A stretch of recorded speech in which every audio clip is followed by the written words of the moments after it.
Some people are born to live in the background. They exist in the shadows of giants, their own stories becoming footnotes in someone else's epic. We think we know them. We see their portraits, hear their names, and we file them away in the neat, tidy boxes of history. First lady, wife of a president, a gracious hostess. But what if the portrait is a mask? What if the footnote is actually the most compelling story of all? History remembers President Herbert Hoover, the man who presided over the dawn of the Great Depression. His name is synonymous with hardship, with shanty towns and breadlines. And beside him, in the stiff, formal photographs, stands his wife, Henry Hoover. To many, she was just as rigid, an aloof figure in a silk gown, rattling her jewelry while the nation starved. That's the story we've been told, but it's a lie. Not a malicious one, perhaps, but a profound misunderstanding. The real Henry Hoover was a trailblazer, a scholar and adventurer, and a woman of secrets. She was a woman who spoke fluent Mandarin, who survived a violent siege in China, who mapped the Earth's crust, and who harbored a private pain so deep it shaped her every public move. This isn't the story of a president's wife. This is the story of the woman who was in every way his equal, and in some ways, his superior. This is the story of the First Lady history got wrong. To understand Henry, you have to understand the world that forged her. She was born in 1874 in Waterloo, Iowa, but she was never truly a woman of the stuffy Victorian East. She was a child of the frontier, a product of the fading American West. Her father, Charles Delano Henry, was a banker, but he was a dreamer too. He'd longed for a son to take on adventures, to camp under the stars, to fish in wild rivers, and to learn the language of the land. Instead, he got Lou, and so he decided she would be that son. This was an era when women were cinched into corsets, their lives bound by domestic duty and social expectation. Girls were taught needlepoint, not navigation. They learned to pour tea, not to bait a hook. But Charles Henry threw the rule book away. He taught his daughter how to ride, how to shoot, and how to read a map. He took her on long camping trips into the Iowa wilderness and later the California hills. He instilled in her a fierce independence and a deep love for the natural world. While other girls were practicing their posture, Lou was learning taxidermy and identifying rock formations. Her father treated her as an intellectual equal, and her mother, Florence, a gentle and educated woman, nurtured her love of literature and the arts. In 1884, seeking a better climate for Florence's health, the Henry family moved to California, first to Whittier and then to Monterey. This wasn't the California of Hollywood and highways we know today. This was a wild, rugged land, a place where the scent of sagebrush hung in the air and the mountains seemed to hold ancient secrets. For a girl like Lou, it was paradise. She spent her days exploring, collecting stones, and developing a keen scientific eye. She wasn't just a tomboy, she was a budding naturalist. This unconventional childhood was the crucible in which her character was formed. It gave her a self-reliance that was almost unheard of for a woman of her time. It taught her that her mind was her most valuable asset, and that the world was a book waiting to be read, not a drawing room to be decorated. This foundation of intellectual freedom and physical courage would define her entire life, setting her on a path that would lead her far from the quiet hills of Monterey to the very center of global power and turmoil. By the time Lou Henry arrived at Stanford University in 1894, she was already an anomaly. The university itself was a brand new radical experiment in co-education, but even there, Lou stood out. She enrolled as the only female geology major, a decision that would change her life forever. It was a field dominated entirely by men, a world of dusty field trips, heavy equipment, and complex scientific theory. Yet Lu, with her quiet confidence and razor-sharp intellect, felt right at home. Her passion for geology was ignited by a lecture from the brilliant, charismatic professor John Caspar Branner. She was captivated. Here was a discipline that combined her love of the outdoors with her thirst for knowledge. It was in Professor Branner's geology lab that she met a reserved, intense senior assistant named Herbert Hoover. He was an orphan from Iowa working his way through college, and he was immediately struck by this remarkable young woman who could discuss mineralogy as easily as she could ride a horse. Their connection wasn't a whirlwind romance of flowery poetry and stolen glances. It was a meeting of minds. They were both outsiders, both fiercely intelligent, and both driven by an insatiable curiosity about the world. He called her Lu, and she called him Bert. They spent their courtship hiking through the Santa Cruz Mountains, mapping geological strata and debating scientific principles. It was a partnership forged in shared intellect and mutual respect. He saw in her not a future wife to keep his home, but a partner to build a life with, an equal to stand by his side in any adventure the world threw at them. After Bert graduated, he took a mining job in the harsh, desolate goldfields of Western Australia. For a year, they were separated by thousands of miles, their relationship sustained by a steady stream of letters. But the connection held. In 1898, he received a life-changing offer, a prestigious position as a mining consultant for the Chinese Engineering and Mining Company. The job was in Tianjin, China. It was a huge opportunity, but it came with a condition. He cabled Lu a proposal that was as pragmatic as it was romantic. "Will you marry me?" She said yes. There was no hesitation. She dropped out of Stanford just shy of completing her degree and prepared to move to the other side of the world. Herbert Hoover traveled from China back to California, and on February 10th, 1899, just one day after he arrived, they were married in her parents' home in Monterey. There was no fanfare, no big ceremony. A civil justice of the peace performed the rites. The very next day, they boarded the SS Coptic, bound for the Far East. For Henry Hoover, the quiet life was over. The great adventure had begun. Their life in China was a world away from anything she had known. Tianjin was a bustling, chaotic city, a place of stark contrast between ancient tradition and encroaching Western influence. Lu, ever the scholar, dove headfirst into this new world, while other expatriate wives stayed within the safe confines of their European enclaves, playing bridge and gossiping.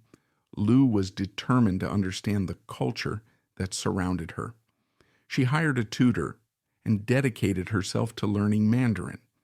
She became so proficient that she and Bert would often use it as a private language, a secret code they could speak in public when they didn't want to be understood. She didn't just learn the language, she studied the art, the history, and the customs. She began collecting rare Chinese porcelain, not as a hobby, but as a serious scholarly pursuit. She was fascinated by its history, its glazes, and its dynasties, and she amassed a collection that would eventually become world-renowned. But her idyllic life of scholarship and exploration was about to be shattered. In June of 1900, a violent anti-foreign, anti-colonial, and anti-Christian uprising known as the Boxer Rebellion exploded across northern China.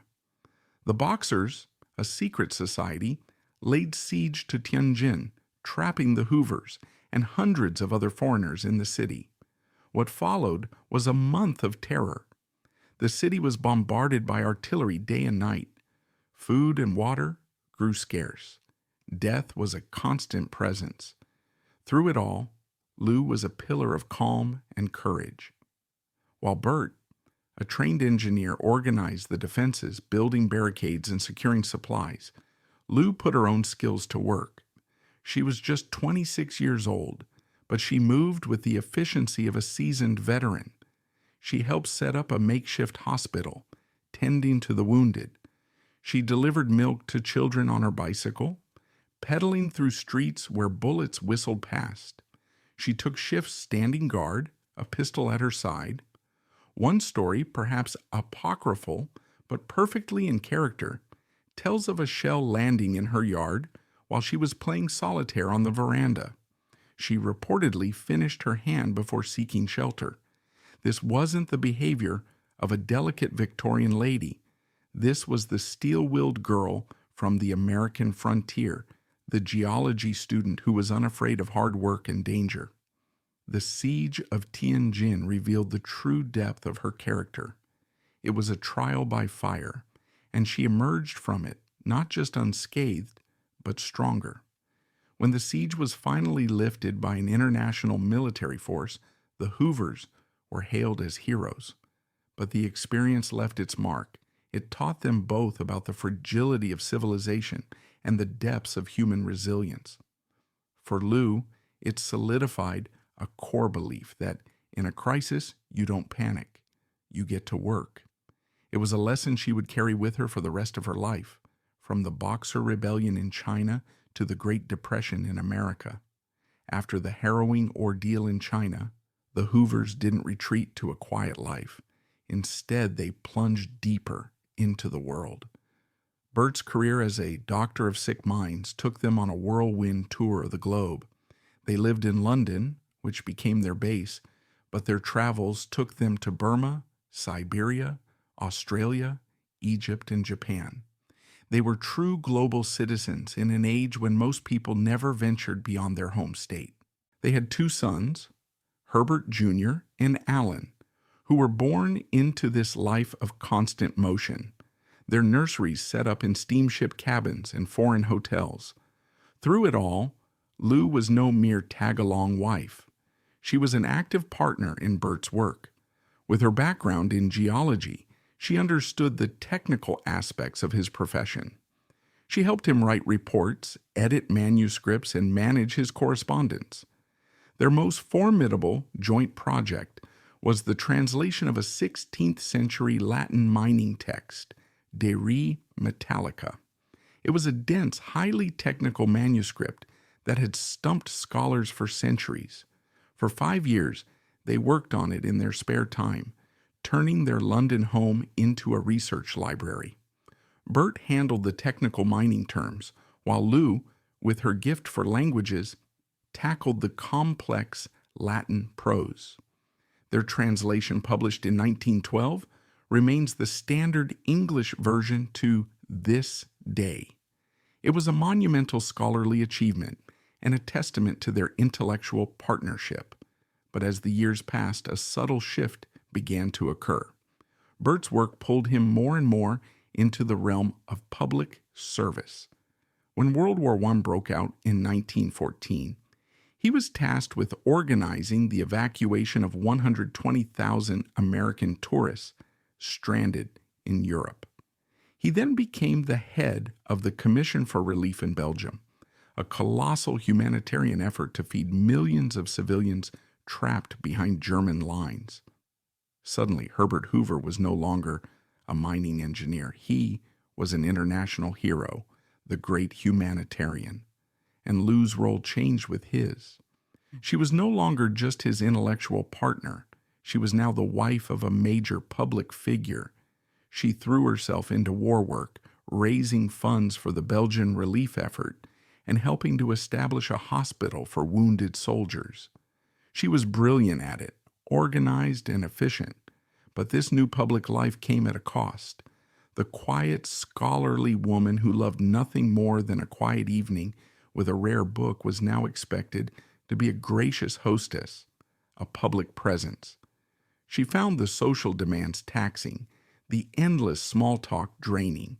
A deep-seated shyness, something she had always carried, began to surface more prominently. This internal conflict, the tension between her private intellectual self and her public ceremonial role, would come to define her years as First Lady. She had the mind of a scientist and the soul of a pioneer, but she was trapped in a position that demanded social grace and public performance above all else. One of the most telling anecdotes from this period involves her management of their household finances. For years, she had meticulously managed their joint accounts, but as Bert's public profile grew, he decided it would be more seemly for him to control the finances. She tearfully relinquished the ledgers, feeling as if a part of her independence had been stripped away. It was a small moment, but it symbolized a larger, painful transition. The woman who had faced down artillery fire in China now found herself disarmed by the subtle expectations of public life. She was losing a part of herself, and she knew it. The world wanted a charming political wife, but Henry Hoover was so much more, and the dissonance was beginning to take its toll. When Herbert Hoover was elected president in a landslide in 1928, Lou should have been triumphant. She was about to become the First Lady of the United States. But for a woman who so fiercely guarded her privacy, the White House felt less like a home and more like a gilded cage. She once confided in a friend, "It is the president they want, not his wife." This wasn't false modesty. It was a genuine expression of her discomfort with the relentless public gaze. She approached her role as First Lady with the same meticulous, scholarly precision she had applied to translating Latin texts. She delved into the history of the White House, undertaking a massive project to restore its rooms to their original historical periods, using her own money to purchase antique furniture, including pieces owned by President James Monroe. She was a historian and a curator, not just a decorator. She meticulously cataloged every piece of White House china and furniture, creating a historical record that had never existed before. But her attempts at creating a dignified, historically accurate White House were often misinterpreted by the press and the public. She was formal in her entertaining, bringing a European sense of protocol to White House functions. This was seen not as a reflection of her worldly experience, but as evidence of snobbery. She dressed impeccably in fine gowns, which led to accusations that she was extravagant and out of touch. Her natural shyness was read as aloofness, her quiet intelligence as coldness. The most poignant example of this misunderstanding revolved around her voice. Lou suffered from a weak speaking voice, a condition that was likely exacerbated by her shyness. In an era before microphones were common, this made public speaking an ordeal. She developed a habit of gesturing to aides to announce guests at receptions, a practical solution to a physical limitation. The press, however, spun this as a sign of arrogance. They dubbed it the White House signal, portraying her as a queen who couldn't be bothered to speak to her own guests. The criticism was cruel and deeply unfair, and it wounded her. She was a woman who could speak multiple languages, who had translated a notoriously difficult text, yet she was being mocked for how she spoke her own name. The private Lou Hoover was warm, witty, and fiercely loyal to her friends. She loved nothing more than retreating to Rapidan Camp, the rustic presidential retreat she and Bert designed in the Virginia mountains. There, surrounded by nature, she could shed the suffocating persona of the First Lady and be herself. She would hike, fish, and pore over maps with her husband, reconnecting with the young geology students they once were. She was also a passionate and lifelong advocate for the Girl Scouts, seeing it as a way to give young women the same opportunities for independence, self-reliance, and love of the outdoors that her father had given her. She served as the organization's president, and it was one of the few public roles she truly cherished. But these private joys and passions were invisible to a public that was beginning to suffer. Less than a year into Hoover's presidency, the stock market crashed, plunging the nation into the Great Depression. As millions lost their jobs and homes, The perception of the formal, wealthy Hoovers in the White House became toxic. Lou's quiet dignity was seen as a lack of compassion. She tried to help in her own way, using her own money to quietly assist people who wrote to her in desperation. She responded to thousands of letters, sending personal checks to families in need, always insisting on anonymity. She also cut back on White House entertaining, a fact the press completely ignored, preferring the narrative of a lavish, uncaring First Lady. She was trapped in a public relations nightmare, a victim of circumstance and her own reserved nature. The woman who had nursed wounded soldiers and braved a siege was now powerless to fight the whispers and the headlines that were cementing her legacy as Lady Bountiful, the cold, detached queen of a suffering nation. In the rigid, segregated Washington, D.C. of 1929, racial lines were drawn in steel. The White House, the symbolic heart of the nation, was no exception.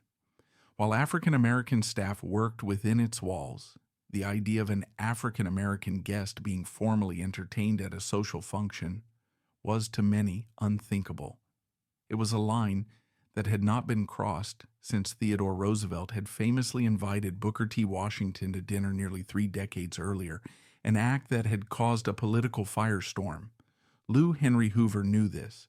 She understood the unspoken rules, and on June 12, 1929, she chose to break them. The occasion was the traditional tea for the wives of congressmen. Among the new members of the House of Representatives was Oscar DePriest of Illinois, the first African-American elected to Congress in the 20th century. This meant his wife, Jessie DePriest, was among those invited. The White House was immediately flooded with protests and threats. Southern politicians and newspapers erupted in outrage. How dare the First Lady entertain a black woman as a social equal? The pressure to rescind the invitation was immense. This was the moment that truly tested Lou Hoover's character. She could have easily buckled. She could have arranged for Mrs. DePriest to visit at a separate private time, a quiet compromise to avoid controversy. It would have been the politically safe, easy thing to do, but Lou refused. She saw it not as a political issue, but as a simple matter of human decency and official protocol. Jessie DePriest was the wife of a United States congressman, and she was entitled to the same courtesy as any other congressional wife. Full stop. On the day of the tea, the atmosphere in the White House was thick with tension. Lou carefully orchestrated the event to be as smooth as possible, inviting a select, more progressive group of congressional wives to the first of several teas that day. When Jessie DePriest arrived, Lou greeted her with warmth and grace, treating her with the same polite dignity she afforded all her guests. The tea itself was uneventful, but the political fallout was explosive. Southern newspapers condemned her in the most vile, racist terms. The Texas legislature passed a motion censuring her. Senator Coleman Blease of South Carolina read a virulently racist poem into the congressional record attacking the First Lady. The Hoovers were inundated with hate mail. Through it all, Lou remained publicly silent, never deigning to respond to the vitriol. She believed her actions spoke for themselves. Privately, however, she and the president were resolute. Herbert Hoover told a journalist, "The day that we are going to begin to draw a line between congressmen's wives is a bad day for the United States." This episode reveals the profound contradiction at the heart of Lou Hoover's public image. Here was the woman derided as a cold, out-of-touch snob, quietly performing one of the most courageous acts of social and racial decency of any First Lady in the 20th century. She wasn't a political activist. She didn't make grand speeches about civil rights. Her action was rooted in her own unshakable code of conduct, a belief in fairness, dignity, and doing the right thing, regardless of the consequences. History has largely forgotten this controversy, overshadowed by the economic catastrophe of the Depression. But it offers a crucial window into her soul. It demonstrates that beneath the reserved, formal exterior was a woman of immense moral courage. She was willing to stand against the ugliest prejudices of her time, not for political gain, but because her conscience demanded it. It's a stark reminder that the quietest people can often possess the strongest convictions, and that true character isn't measured in public pronouncements, but in private, difficult choices. When the Hoovers left the White House in 1933, defeated and vilified, it was a bitter end to their years of public service. They were scapegoats for the Great Depression, their names forever linked with economic ruin. For Lou, leaving Washington was a profound relief. She could finally escape the relentless scrutiny and the painful caricature that had been created of her. They retreated to their dream home in Palo Alto, California, a unique Pueblo-style house she had designed herself years before, overlooking the Stanford campus where they had first met. In the years that followed, Lou dedicated herself to the things she truly loved. She returned to her scholarly pursuits, organized her husband's voluminous papers, and poured her energy into the Girl Scouts, her beloved organization. She and Bert traveled, fished at their Rapidan camp, and enjoyed the company of their sons and grandchildren. She seemed, for the first time in a long time, content. She was free to be the person she had always been, a geologist, a linguist, a scholar, a wife, and a mother, away from the harsh glare of the public eye. But her legacy was already set in stone, or so it seemed. The image of the cold, extravagant First Lady persisted. Her real contributions were overlooked. Few remembered the courageous young woman in Tianjin, the brilliant scholar who translated De Re Metallica, or the principled hostess who defied a nation's bigotry. Her deep personal philanthropy, the countless anonymous checks she sent to struggling families during the Depression remained a secret, just as she had wished. Her architectural and historical work in restoring the White House was credited to later First Ladies, like Jacqueline Kennedy, who built upon the foundation she had laid. Lou Henry Hoover died suddenly of a heart attack on January 7, 1944, at the age of 69.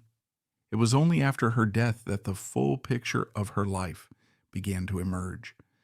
As her husband went through her desks, he found stacks of cashed checks, proof of the secret charity she had conducted for years. He found letters and diaries that revealed the sensitive, intelligent, and often wounded woman behind the stoic public mask.